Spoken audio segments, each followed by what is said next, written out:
안녕하세요. 경매로 부자 되기 팁입니다. 오늘은 여러분들이 가장 빠른 시간 내에 내 집 마련하는 방법에 대해서 말씀드리겠습니다. 자, 여러분들의 수입, 들어오는 돈은 최대한도로 모으고 밖으로 새 나가지 않게 해야 됩니다. 들어오는 총 수입에서 70% 이상은 무조건 저축을 해야 됩니다.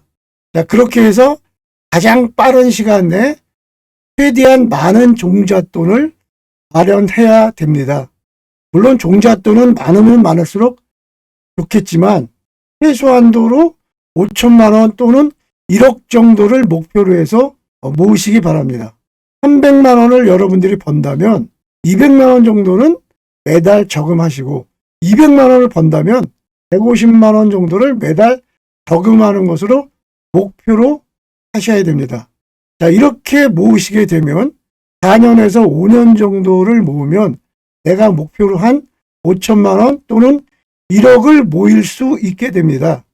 자, 그런데 여기서 한 가지 홍보할 거는 뭐냐면, 이런 상태에서 내가 만약에 빚이 있다면 빚을 다 먼저 갚고 돈을 모아야 되는지, 아니면 빚은 놔둔 채로 돈을 모아야 되는지, 이런 고민도 있을 수가 있겠습니다만, 이자가 비교적 싸고 장기적으로 갚을 수 있는 돈이면 저는 일시적으로 빚을 갚지 말고 빚은 조금씩 갚으면서 종잣돈은 종잣돈대로 모으는 것을 추천드립니다.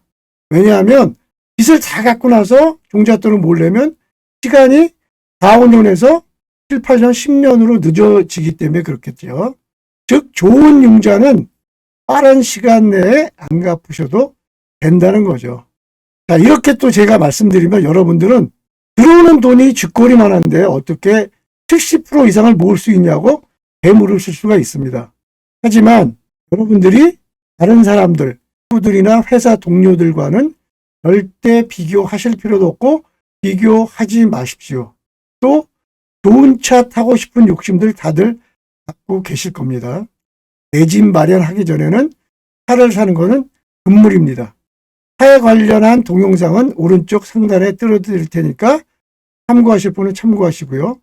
자, 이렇게 여러분들이 5천에서 1억 정도의 종잣돈을 마련했다고 하면 이제는 여러분들이 집 살 자격이 생기십니다. 물론 5천, 1억 가지고 어떻게 집을 사냐? 물론 서울 중심의 아파트는 힘들겠지요. 자, 이 관련 영상도 상단에 띄워드리겠습니다. 자, 여러분들이 그래서 서울의 변두리 지역이나 수도권의 전세가 비율이 높은 오래된 아파트, 한 20년 정도 된 아파트를 여러분들이 찾아보세요. 그러면 반드시 나옵니다. 그 아파트를 전세를 안고 대투자를 해서 집을 삽니다. 전세를 안고 샀기 때문에 당장 그 집에 들어가서 살지는 못하겠지요.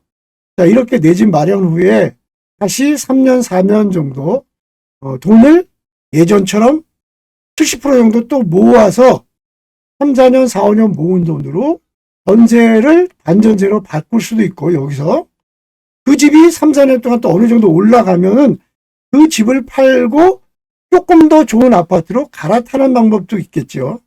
조금 돈을 더 보태서 그 집에 입주할 수도 있겠죠. 이렇게 선택의 방향은 여러 가지로 나올 수 있다는 거예요. 여러분들이 확실하게 모아서 갭 투자로 남아 집을 샀기 때문에 이렇게 선택의 폭이 점점 넓어진다는 거죠. 또는 그 집을 담보로 돈을 빌려서 내가 다른 아파트, 다른 오피스텔을 투자할 수도 있고요. 선택의 폭은 점점 넓어지기 때문에 무조건 집 한 채를 먼저 사는 게 중요하다고 말씀드릴 수가 있습니다. 처음에는 힘들고 어렵습니다. 그렇지만 여러분들이 끝까지 참아내셔야 됩니다. 여러분들이 부모님한테 집 한 채를 물려받지 못한다면 각오를 단단히 하셔야 됩니다. 하려고 한 마음만 먹으면 할 수 있습니다.